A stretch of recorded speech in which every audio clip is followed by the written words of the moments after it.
Bismillahirrahmanirrahim.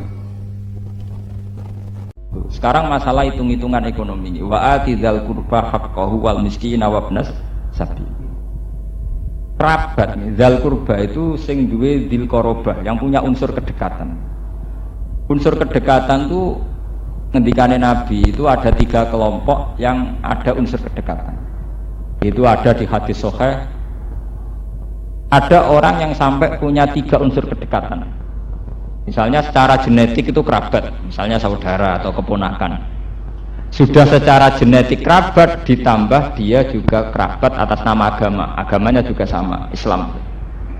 Sudah gitu ditambah faktor geografis, memang secara fisik, secara geografis dia juga dekat.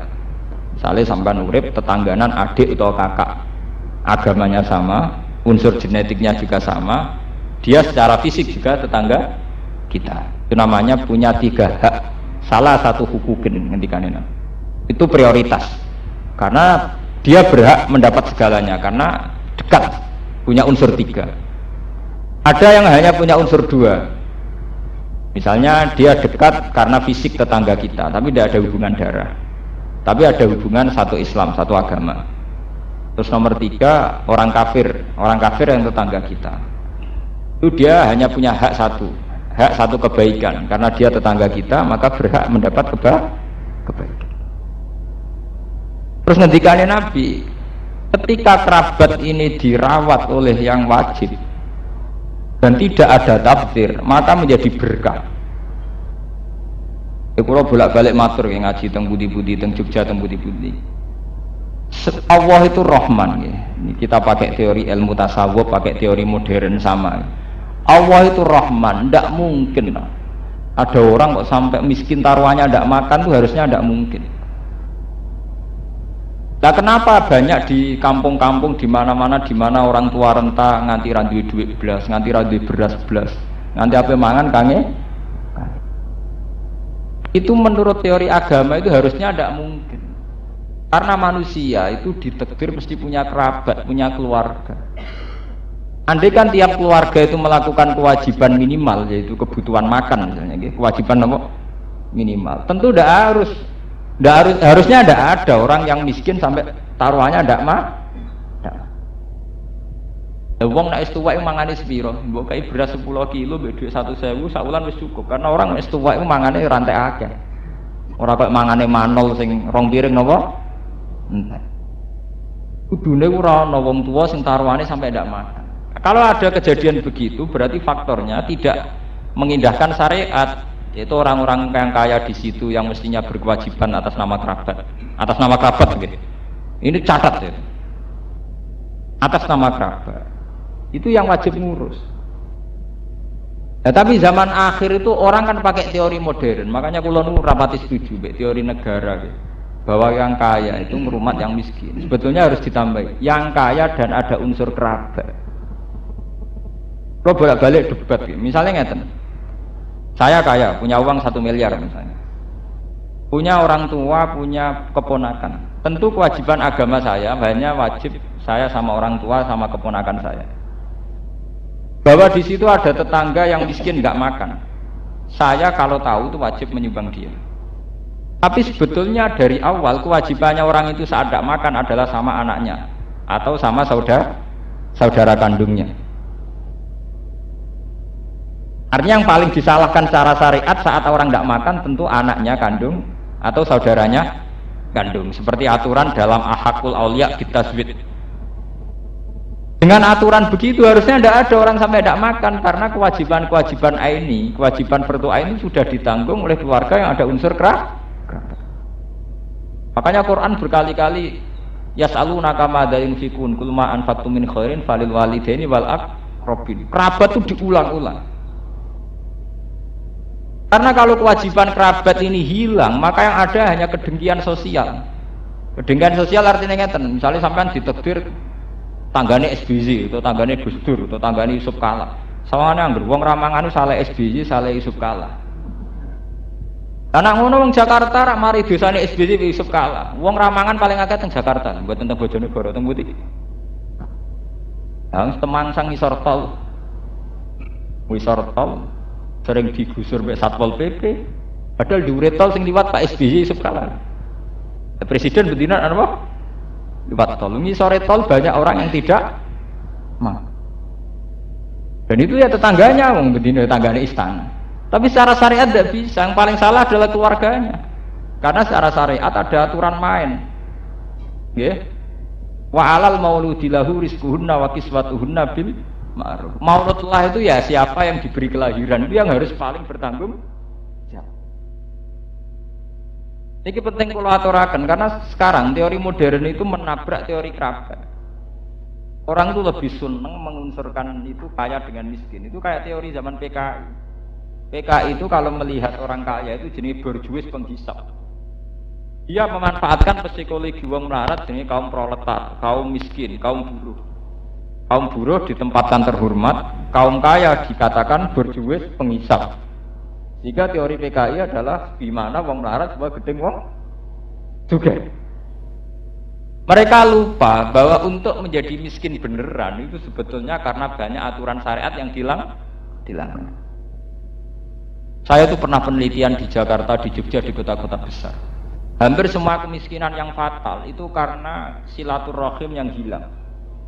Ya saya berani bertaruh di depan Allah. Saya ngomong ini di depan Tuhan. Dan saya bertanggung jawab sampai nanti di akhirat. Hampir semua kemiskinan itu karena menabrak hak silaturahim. Kamu jangan mengartikan silaturahim kayak wong lugu-lugu. Silaturahim misanan didolani, pernah Pak D didolani ditutup, pernah Pak Lek. Hanya itu. Silaturahim yang paling wajib adalah ya yang wajib kayak hubungan makan itu, yang pokok-pokok itu. Misalnya begini, sampean cek saja di Jakarta. Orang kok tidak miskin itu gimana? Mesti dimulai dari qatur rahim. Mesti itu, tidak mungkin, mesti.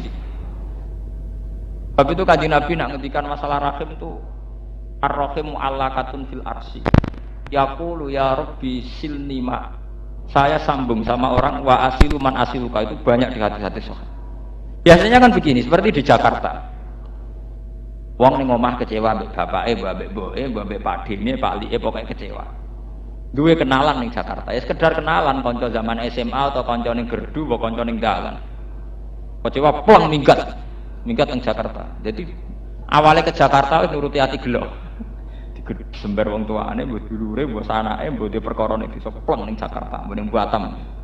Sing dituju itu hanya seorang kenalan, paham ya? Seorang sak loyal-loyale kanca kenalan nak mestine cek loyal wong tuane. Pleng ning kono kenalan. Nah, di sana dicarikan pekerjaan karena tidak punya SDM tidak dapat pekerjaan. Akhir melok Temangsang isore jembatan mending kali adem mbah ning Kramat Tungkak mending ndi pokoke Temangsang ning Jakarta. Ini wong Temangsang kadang ya ketemu mbek cewek NTT mbok Batam wis ketemu. Oh jenenge wong mutung kawin ya ora kandha wong tuane, kuwi enak kawin. Iku enak apa? Bisa wae kumpul kebo. Bisa dibayangkan wong Bojonegoro untuk wong Riau, wong Rembang untuk wong NTT. Kawine ora atas nama keluarga, ndekne sing mutung mbek keluarga. Sing wedok ya faktor mutung, sing lanang faktor mutung. Wis kawin. Kok kawin ora kawin, pokoke akhirnya dia anak. Duwe anak namanya orang rumah tangga itu kan rawan masalah. Dasar wong pedotan kabeh.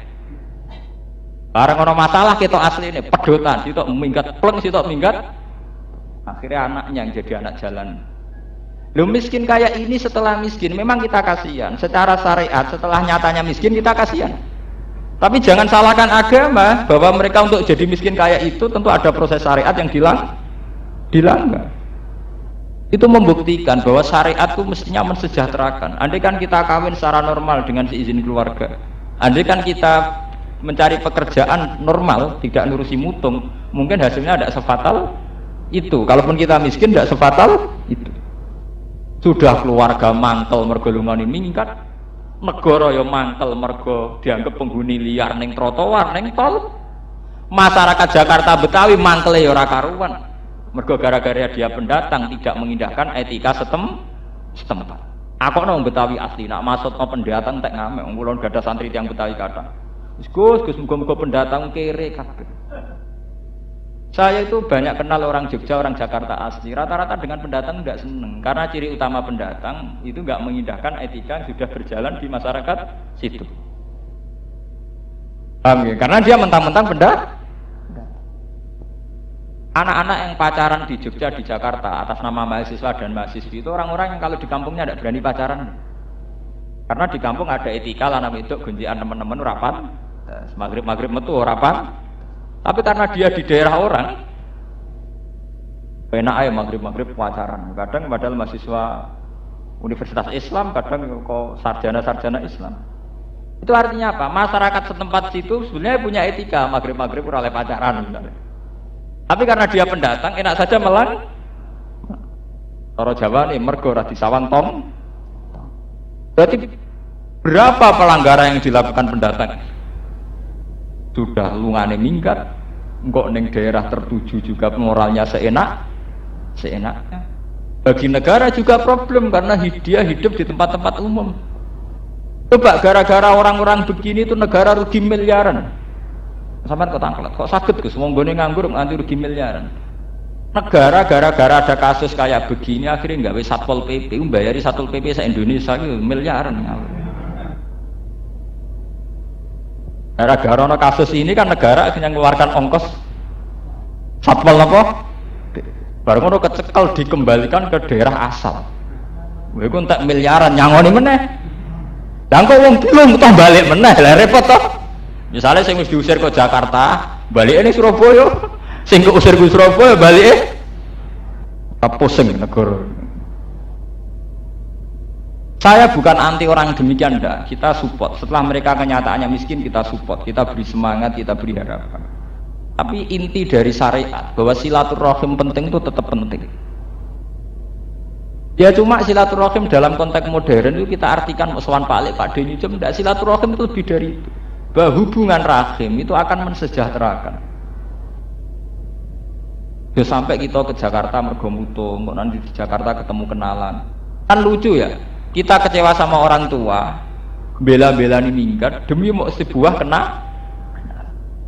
kenalan ning kono ya kerjaane ra tetap. Akhirnya temangsang ning Jakarta, temangsang ning Jogja. Saya tuh teman akrab ya, sama direktur anak hilang di Jogja itu kebetulan teman akrab saya. Hampir anak-anak jalanan di Jogja itu kasusnya kayak itu. Bapake wong NTT, mboke wong Pekalongan, dan mboke wong Indramayu, bapake wong Batam. Wawen yo pelang-peleng wae anak kawin. Bariku dia anak loro pegatan gue pada hilangi, takoki sing mantan bojone. Lah sekarang suami kemana? Ndak tahu, pergi juga gak bilang. Ora repot. Anaknya takoki, bapakmu mana? Kayak kecilnya sih saya pernah tahu itu, tapi entah sekarang kemana? Padha wong dalanan, terus diceblokno nang Yogya, diceblokno teng Jakarta. Akhirnya melahirkan banyak pengamen, banyak kriminalitas, banyak tempat-tempat yang macam. Makanya kalau bilang ya, bahwa teori Quran tentang dzil qurba atau dzil qoroba itu harus kita tegakkan. Bahwa sesuatu yang ada unsur kerabat itu harus kita tegakkan. Nah, caranya gimana? Itu tadi, kita memperkuat standar minimal berkeluarga. Minimal kawin itu diketahui. Misalnya dalam era modern di sini wong tua itu abot, kalau kata wong tua ora berkenan. Minimal diketahui bahwa kita kawin dengan si A, kita kawin dengan si B, ini minimal keluarga tak? Dari tahu ini kan kita lumayan, artinya bisa diakses. Cara saat ini sakit apa? Diakses. Tapi kalau sudah tidak tahu ini repot. Nah, bangsa Indonesia itu diributkan oleh orang-orang ini, orang-orang yang nggak jelas. Kemudian menjadi beban negara, beban masyarakat. Ya kayak gembel-gembel di Jakarta, di Surabaya. Masyarakat setempat gerutu. Lah udah gerutu sebuti, misalnya dekat Masjid Istiqlal, dekat Masjid Kemayoran Surabaya. Masyarakat setempat wae maghrib do macak santri kepengen sholat. Ngomong pendatang enak ae nyabu ning pinggir jalan. Dia tidak merasa perlu kena etika, kan gak sungkan tuh ora kenal. Sudah menjadi beban negara, ya menjadi problem masyarakat setempat. Coba kalau sampean nggak percaya, lihat TV Sidul. Orang Betawi itu kayak gitu religiusnya. Wong ra salat nak mlebu wong salam. Assalamualaikum. Saking religiusnya masyarakat putih Betawi. Mereka punya acara dibaan, acara nyekar di kuburan. Sekarang bandingkan dengan pendatang Jakarta. Masyarakat Betawi asli ya kayak yang digambarkan Sidul itu. Gara-gara pendatang Jakarta, wah coba Coba kemarin kayak Rembug Betawi. Rembug Betawi itu masyarakat Betawi yang masih asli, punya organisasi. Termasuk proyeknya apa? Ngusir Inul, ngusir penyanyi-penyanyi yang dianggap mengkotori Jakarta. Itu bukti bahwa pola pikir orang Betawi itu religius. Bayangkan kalau sama Inul begitu kayak apa dengan PSK yang berkeliaran di Jakarta. Artinya orang yang melanggar aturan syariat itu ya melanggar, menjadi beban negara, menjadi beban masyarakat setempat. Sudah gitu mau pulang kampung tidak mungkin karena berangkatnya minggat. Lah itu balik teng silaturahim. Berangkatnya nuruti minggat, nuruti emosi. Utang palik era oleh, wes ra palik-palikan.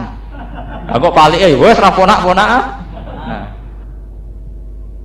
Sampai wong tuane iki ngoten, wis anak ngono, wis anak-anakan, wis gak mbok-mbokan. Mesti semua itu kasusnya karena kotor rahim. Saya itu peneliti ya, saya itu meneliti itu bertahun-tahun. Fenomenanya mesti begitu. Fenomenanya mesti dimulai dari kotor rahim. Sebab itu Rasulullah itu begitu memuji yang namanya silaturahim. Cuma silaturahim di zaman akhir mau diartekno dolan grudak-gruduk niku mboten seneng. Kula nganti kiamat ora seneng. Niku ngel-ngelo wong jenenge ora silaturahim bulat niku jenenge. Wong nganggur-nganggur niku njen senengane nganggur ketemu wong tidak begitu maksudnya itu gitu. Terus ini kalau tekanakan bahwa semua kriminalitas gitu, atau semua problem-problem sosial itu dimulai dari kotor. Sehingga ada hadis sahih innar rahim mu'allaqatun fil arsy aqulu ya rabbi silman yasiluni waqta man qata'an. Ya Allah, rahim, unsur rahim itu ada di aras. Selalu berdoa, ya Allah, siapa yang menyambung saya jenengan sambung, yang memutus saya jenengan putus. Sampai Nabi ngendikan silaturahim tazidu fil umri. Orang yang sering silaturahim itu umurnya tambah. Sebagian riwayat wa tazidu fil rizki, juga nambah napa? Rizki. Cuma jangan artikan silaturahim model kampungan, modelan grudak-gruduk boten. Coba andaikan kita hidup di kampung, misalnya di kampung sini di Sentul. Karena silaturahimnya baik, minimal pernah ponaan gak minggat, pernah Pak D gak minggat, pernah Pak Le gak minggat. Dari kekuatan tidak minggat ini tuh sudah terhimpun satu komunitas keluarga, meskipun gak harus rukun-rukun amat. Tapi dari kumpul saja terhimpun satu kekuatan yang bisa bikin komunitas pekerjaan, komunitas kelan, komunitas ras. Tapi kalau terjerai-berai, pernah ponaan minggat ning Batam, boh. Barang mulai setahun pisan mulai lagi saya manggon di buka Pak D Jakarta lah ini ning dia setahun pertama teng Jakarta badan niku teng Batam niki badhe dijak teng Malaysia. Waduh Pak D ne ora alamate lagi melok sapa kenalan wong kabare wong NTT wong NTB wong ketemune ning Pap bareng ngono nggawa cah wedok bocah wis ora roh sopan santun bocah ndi ora jel terus berarti periode ponaan cek konangan jenenge sapa? Mergo pancen tanggam, ponaan tepakan tanggam. Periode anake ponaan wis gak kok roh piye untuk wong NTT, NTP. Bareng bar dikawin, ora dikawin silang. Engko mbok teko cerita mbek Pak D ne, aku ndek anak loro Pak D. Mbah anakmu lha iku ponaan sing loro iki wong raine piye? Ora. Kayak apa kesulitan sebuah keluarga kalau sudah ngadepi fenomena yang centang perenang kayak ini sudah kacau balau. Yang ngono SBC kan mikir. Bener SBC apa yang ngantor lewat tol padahal ngisore tol ya wong kelaparan. Diurusi ya pusing kenapa? Paling nelpon Menteri Pekerjaan Umum Satpol PP kerano. Akhirnya betina delok berita TV Satpol PP go bego. Bedina ngrubah kok gak entek-entek, zaman pikir hebatnya wong nekat ya. Kula mulai cilik zaman Pak Harto, nggih, sampai era Gus Dur, era Habibie, Megawati sampai SBY. Ora bedina ana kabar penggusuran, lho kok ora entek-entek. Saking banyaknya jumlah orang enggak jel. Mana tiap blok TV, jarak mesti ana berita apa? Penggusuran. Penghuni li. Iya. Itu orang entek-entek nganti saiki. Padahal negara sudah bikin Satpol PP se-Indonesia. Jakarta tok nganti saiki ora entek. Lah misalnya Satpol PP diarahno ning Kramat Raya ning mbok jebulin Jakarta Selatan ngono meneh. Jakarta Selatan digusur Ciledug ngono meneh. Terus entekno bego. Nah terus antiknya Quran ayat ini ditutup wala tubadzir tabdzira. Bahwa Anda dalam menyantuni keluarga itu jangan melakukan tabdzir. Jadi kalau nanti mau tentang hadis sahih, harusnya dalam keluarga itu sederhana karena ngendikane Nabi ta'amul wahid yakfi isnain wa ta'amus naini yakfi arba'atan. Jatah rezekinya orang satu itu normalnya nyukupi orang dua. Jatah rezekinya orang dua normalnya nyukupi orang empat. Saya itu bisa merasakan sekali. Zaman kula mondok melarat, zaman kula merantau ning Yogya Meramat. Niku merasakan sekali. Misalnya saya karena keceluk Gus, keceluk dianggap iso ngaji, sering untuk salam templek misalnya. Santri karena orang terkenal ngalim, tentu rantut salam templek. Misalnya begitu. Tapi gara-gara satu orang sing untuk salam templek saja, itu bisa nguripi santri di sekeliling. Begitu juga pabrik, karena dia sarjana, dia kaya, tentu punya pabrik. Karena punya pabrik bisa mempekerjakan orang 10 sampai 20. Yang bisa kerja ini kemudian kembali ke keluarganya, karena dia bisa kerja, menghidupi yang tidak kerja. Itu teorinya Nabi. Ta'amul wahid yakfi isnain, wa ta'amus naini yakfi arba'atan. Artinya sebetulnya begitu mudah untuk merecovery ya, untuk menjembatani sebuah keluarga yang besar itu sebetulnya begitu mudah. Karena jatah rezekinya orang satu bisa dipakai orang dua bisa 4 dan seterusnya. Tapi kemudian menjadi tidak mudah saat orang melakukan tabdzir. Misalnya kados kula, misalnya gaji kula 2 juta misalnya, atau 1 juta. Kalau saya tidak tabdzir, misalnya HP ya merek seadanya, TV ya merek seadanya, pokoknya asal TV. Ya akhirnya kan bisa ngerumat mungkin santri atau keluarga. Coba kalau saya tabdzir misalnya, bayaran 2 juta wae, TV ini merek terkini, HP ini ya merek terkini, antena TV ini ya merek terkini. Ya serang arah iso ngrumat keluarga ini, mesti kurang emin. Berarti menjadi sirinya, menjadi hikmah bahwa kekurangan itu dimulai dari tabdzir. Kalau gak ada tonggo-tonggo nak sing kerja teng Malaysia teng pundi-pundi ngoten. Dia duit 10 juta, itu nak mulai ora ditukokno sapi tas sawah. Mesti bibat senengane. Bibat TV, CD, ambek parabo. Kok iso nyukupi keluargane piye? Wong TV ku yo mangan listrik. Mbok CD yo mangan listrik, mangan kaset. Padahal dengan di tradisi TV, CD, parabola tingkat penganggurannya juga tinggi. Dadekno wong sering ndelok TV gak bar, akhirnya listriknya membengkak. Mbok tuku bibat sing larang. Ngono riya, wong perabotan bola pecah didakok ruang tamu. Bola pecah urusan pawon kok didakokno utake lho. Nek saking riya iki ya ora ngarah. Artinya karena tradisi beli bifet, bola pecah, TV, CD itu berapa tingkat jeblomnya ini secara ekonomi. Hal yang andekan ditukokno beras satu keluarga makan, yang andekan dibelikan sapi atau kambing ke depan mungkin anak putune diwarisan gara-gara periode bapak senengane tuku elektronik. Ya sampean pikir, misalnya uang 10 juta, taruh saja yang 6 juta untuk beli sapi Brahman misalnya, itu 4 tahun kemudian itu nilainya sudah 40 juta. Hanya dia gelem ngalah sidik, ngekang nafsunya dibelikan sapi Brahman misalnya. Daripada 10 juta tuku TV terkini, HP terkini, parabola terkini, akhirnya ludes. Mana Quran ngenyak mumbazir itu balane setan. Karena ternyata diam-diam dari tabdzir ini melahirkan kemiskinan yang akut. Bukan sekedar miskin, kemiskinan yang akut. Uang 10 juta yang harusnya adekan dibelikan sapi 4 tahun kemudian menjadi anak pinak hanya karena nuruti nafsu selera alat elektronik, hancur. Mulai